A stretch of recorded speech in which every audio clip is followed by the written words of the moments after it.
It's not like Trump is pulling wool over people's eyes. I have a friend, and he's been a Trump supporter since Trump announced last summer. My friend has a PhD in criminology. My friend is one of the creators of what's called Total Traffic Network, which about 800 radio stations around the country use. My friend is the creator as well of one of the creators of the Dan Patrick Show, which is the nation's leading sports talk show. And he was also instrumental in developing a talk show for a television talk show for a radio talk show host who has now been taking Trump on constitutional issues. None of this has swayed my friend from all the way back to the John McCain stuff last summer. None of it has swayed him from his support of Donald Trump.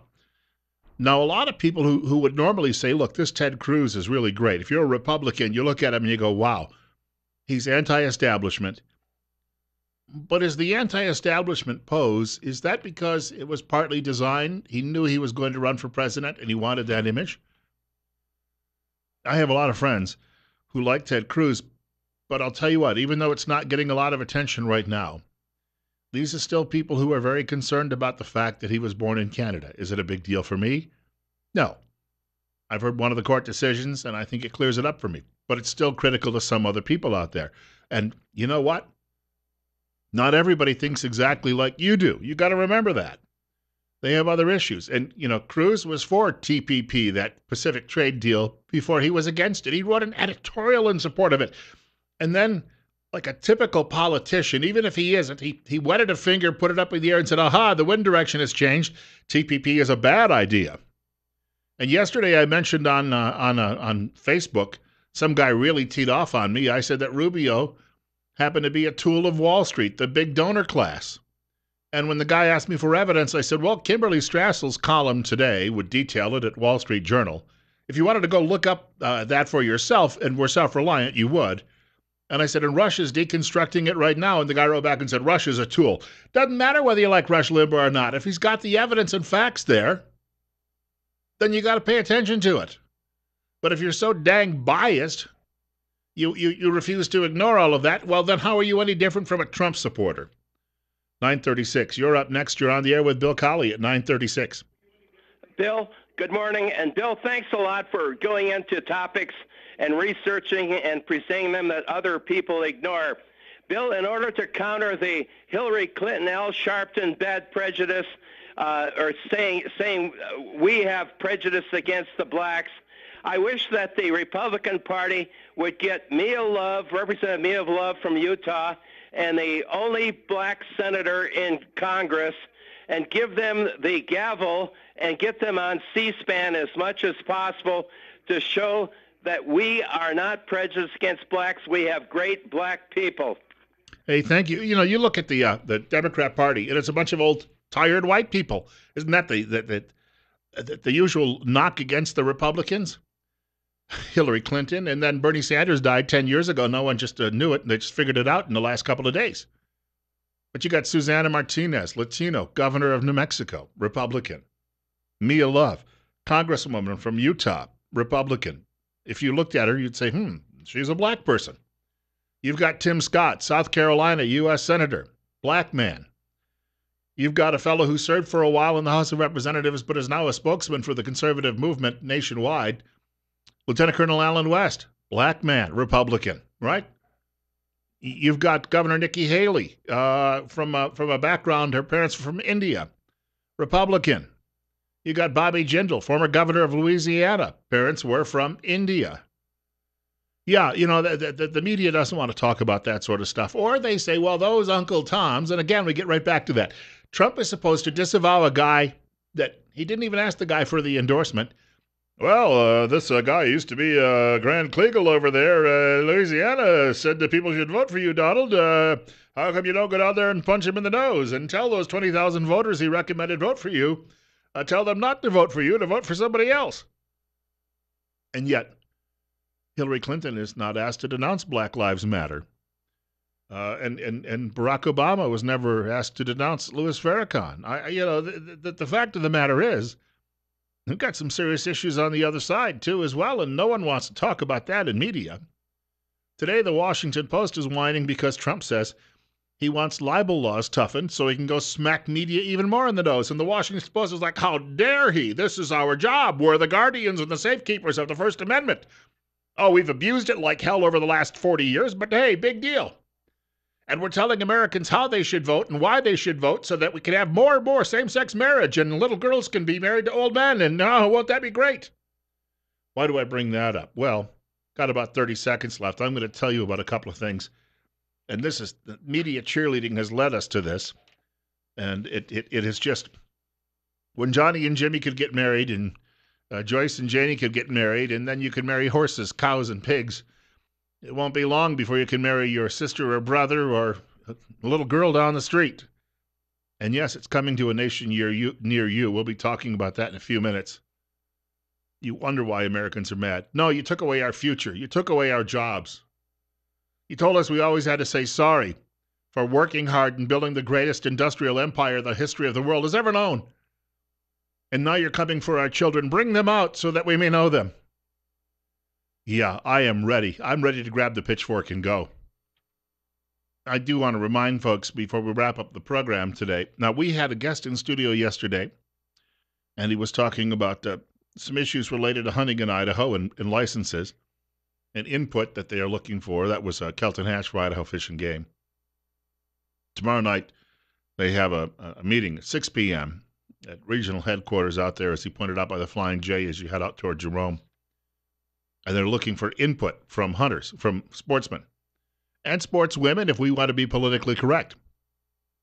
Tomorrow night, 6 p.m. And Kelton will join us again on March 17th, and we'll spend some time with him on the air. And while he talks about hunting quite a bit, of course, it always makes me think about some of the game I used to eat when I was a kid, and just the freshness of it all. And if you are an avid hunter, and you don't even have to be an outdoorsman, a lot of people, of course, have domestic animals too, and you need someone to process those. We recommend high desert meat processing in Twin Falls, where one animal is processed at a time. What you bring in is exactly what you'll get back. Darren Van Horn, the owner, he's been in the business of meat processing in Twin Falls for nearly 35 years. Visit High Desert Meat Processing on Facebook, and they have reviews of customers, and those are great reviews. Or you can give High Desert Meat Processing a call for all of your wild game and domestic processing needs, 734-9949. High Desert Meat does in-house smoking. Nothing gets shipped out. Specialty meats, breakfast sausage, brats, Polish dogs, hot dogs, kielbasa, summer sausage, salami, pepperoni, jerky, and more. USDA approved. Darren works closely with local beef growers and their programs to ensure quality meat. The number once more, 734-9949. It's 9:46. Bill Colley with you on Top Story on News Radio 1310 KLIX and newsradio1310.com. It's 41. We're not just ticked off in this country about the fact that first my job was given to somebody overseas, and then we brought someone from outside the borders to take the last job I had. You know, these are things that people, I think, have legitimate reasons to be upset about. And your leaders in both the Republican Party and the Democrats have always said you're just a racist hater if you don't follow along with all of that and throw in the towel and, go jump off the bridge without a parachute. They'll get rid of you that way. They'd be very happy with that. They don't want someone out there who's going to vote for a conservative or someone like even a Donald Trump who comes along and says, I'll change all of this. Whether it's true or not, at least he's one of the few people saying this is wrong, I'll change it. Can he change it with the intransigence and the big donor class and the lobbyists in Washington? I doubt it, but at least it's a start. It's better than saying, tell you what, let's just go same old, same old.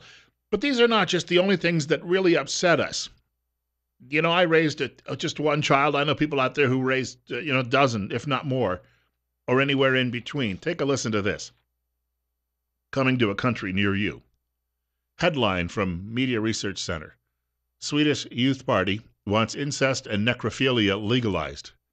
You know what necrophilia is? Well, some of these guys go out to the cemetery and they dig up a grave and they crack open the casket. You don't want to know anymore. The Swedish Liberal People's Party Youth Coalition is currently arguing for incest and necrophilia to be legalized, according to The Independent. The Independent is a British newspaper. The party's youth wing, based in Stockholm, voted on the morally corrupt motion this past Sunday. The proposed law calls for the repeal of multiple pieces of legislation in order to allow consensual sex between siblings over the age of 15. The proposed laws would also allow for people to bequeath their dead bodies for intercourse by giving consent while they are still alive. She's still warm. Can we, I'm sorry. I have an old friend, and he's been living on the farm too long, and he tells those kind of jokes. It's 42. Bill Colley with you at 9:48 on News Radio 1310, KLIX and newsradio1310.com, 736-0300. Is it coming to a country near you? Well, Sweden's far away. First of all, what do we know about Europe? Well, they gave up on Christianity a long time ago. Most of your old cathedrals in Europe are now just museum pieces, our archaeological relics. And so they're living in a post-Christian world. They've gone back to pagan rituals and the like, and that's how they live their lives. Maybe that's why they're being overrun by Islam. They've got nothing to stand on any longer. So they've now decided that, having sex with dead people is okay. Having sex with children is okay. And marrying your brother or sister or another blood relative, that's okay to these people as well. As I said, pagans, the modern pagans. And you say, well, yeah, but here in America, that can never happen because we still have, at least as far as the Western world goes, relatively high church attendance. And then you come across this from the Daily Signal. Minnesota kindergarten students forced to confront gender identity. When I was in kindergarten, we got to finger paint. That was pretty cool. They gave us those giant crayons. We got to draw with those, although when you're in kindergarten, you don't stay within the lines, and they socialize you by forcing you to do that. We had a little wooden milk truck we could ride around in. We all brought rugs in because, at one point during the day, we could throw our rugs down on the floor and take a short nap. Miss Wright would get us milk and cookies several times a week. And we learned to write our names, print our own names. We didn't, writing, if you mean cursive, that didn't come along until about third grade. But we learned some basic things about numbers and the like. Wow, times have changed. Listen to this. It all started with a book called My Princess Boy. On October 14, 2015, the elementary school principal of a Minnesota charter school informed parents that in the coming days the school would be taking steps to, quote, support a student who is gender non-conforming, unquote. Their 5- and 6-year-old children, parents were told in an email, quote, will listen to various books that celebrate differences and will be teaching children about the beauty of being themselves, unquote. I guess they're going to have them all sit around in a circle and self-manipulate. That's what they do in Washington, right? One of those books, the principal noted, would be My Princess Boy, a story that centers on a boy who sometimes likes to do traditional girl things, like wear dresses. In the email, sometimes it's tough to read these things without breaking into a laugh, and then you realize if you're laughing about it how sad that is. In the email, the principal encouraged parents of kindergarten children to, quote, have conversations at home about the appropriateness of comments or teasing relating to all protected classes, unquote, specifically pertaining to gender identity. Johnny, we wanted to sit here and talk to you today. It appears that Jimmy down the street has been wearing dresses and playing with dolls, and we don't want you teasing him anymore because if you tease him, it'll hurt his feelings, and you'll go straight to liberal hell for doing that. And so, if you tease him, he might start acting like a boy again, and we can't have that. That peer pressure would just be devastating, and he'd stop wearing dresses, and he wouldn't want to have his tools cut off. I mean, I saw a story about that a few weeks ago. Some poor fellow who had that done ended up getting into counseling later in life and then realized he really was still a boy. Unfortunately, the surgeon's knife had already corrected things, and he couldn't go back. How sad is that story? Now, liberals don't like to hear about that, but that does happen. This is why they're trying to outlaw those programs. Chris Christie, who claims to be a Republican, did that in New Jersey. They had these programs people were actually putting out, so people who were confused about their sexual identity could go to these, and they could be deprogrammed or they could be counseled and the like. Well, they outlawed that in New Jersey because Christie bowed to the pressure of the people who like to have sex with horses, cows, and pigs. The writer goes on to say, details regarding the gender nonconforming student at the school, Nova Classical Academy in St. Paul, Minnesota, were kept confidential, but shortly after that initial email went out, Parents at Nova Classical Academy learned that the child was also in kindergarten. Now, the kids probably already knew this, because when Johnny started showing up, wearing a hoop skirt, it was a pretty obvious pretty obvious statement that Johnny no longer believed that he was a little boy. It says at least 10 students, according to the Daily Signal, transferred to other schools. Now, the charter school isn't happy about that. They're claiming that these parents are teaching their children bigotry, and that that's wrong, that they should stay there and have their children rub elbows with Johnny in his hoop skirt. One mother, who asked to remain anonymous to protect her daughter's identity, said she transferred her child because the classmate was having a traumatic effect on her daughter. But see, that doesn't matter. When you had that guy in Seattle a couple of weeks ago who wandered into the ladies' locker room and disrobed himself, who knows what he did after that? That didn't get reported, apparently. All the women ran out and probably didn't witness that part of it. Then he came back later in the day when the little girls were swimming at the pool and decided to do it all over again. And they could not arrest him because the law says if the old pervert claims that he's a woman for that day, then he can use the ladies' facilities. Not exactly a lady, is he? In a couple of different ways. So he did not get arrested. And then some cow out in Washington State who defended the law and helped get it passed said, tough cookies, you're just going to have to learn to live with this sort of stuff. Well, I'll tell you what. It's not easy for me to tell the story. When my daughter was 8 years old, she went missing for a week through a custodial abduction. And we didn't know where she was. And when we finally tracked her down, apparently this was after her mother ended up in a psychiatric ward, and she had dumped my daughter off with some strangers. And we finally were able to track down my daughter after numerous police interviews at the psychiatric ward with my ex. I went with a friend of mine. He was a sheriff in the local sergeant in the local sheriff's department. And I went and I picked my daughter up from this stranger's house. And this woman reached out to shake my hand and said, pleasure to meet you. And I refused to shake her hand and got my daughter back.